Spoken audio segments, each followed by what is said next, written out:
perempuan yang dalam gambar tu. Kau rasa muka dia macam siapa? Muka dia Macam muka mak aku.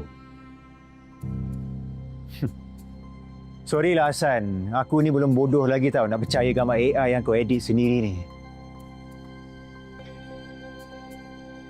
Kau tak payah nak mengelak lah, Zarif. Aku percaya perempuan yang dalam gambar tu memang mak kandung aku and mak kandung kau. And kita berdua ni sebenarnya adik-beradik. Kau jangan merepek lah Hassan. Suka hati mak bapak engkau je kan? Nak claim yang kau tu ada kena mengena dengan family aku? Ikut suka hati kau lah nak cakap apa, Zarif. Yang penting sekarang ni aku nak jumpa mami kau. And aku akan bagi tahu semua pasal benda ni.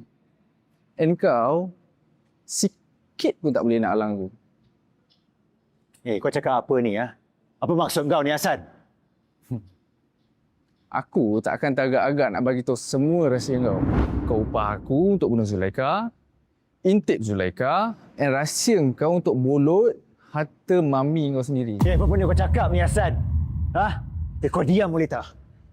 Kau jangan nak main gila dengan aku Memang aku gila, Zarif. Aku gila sebab aku tak dapat hak aku sendiri. Kau faham? And this is the right time, bro. Suka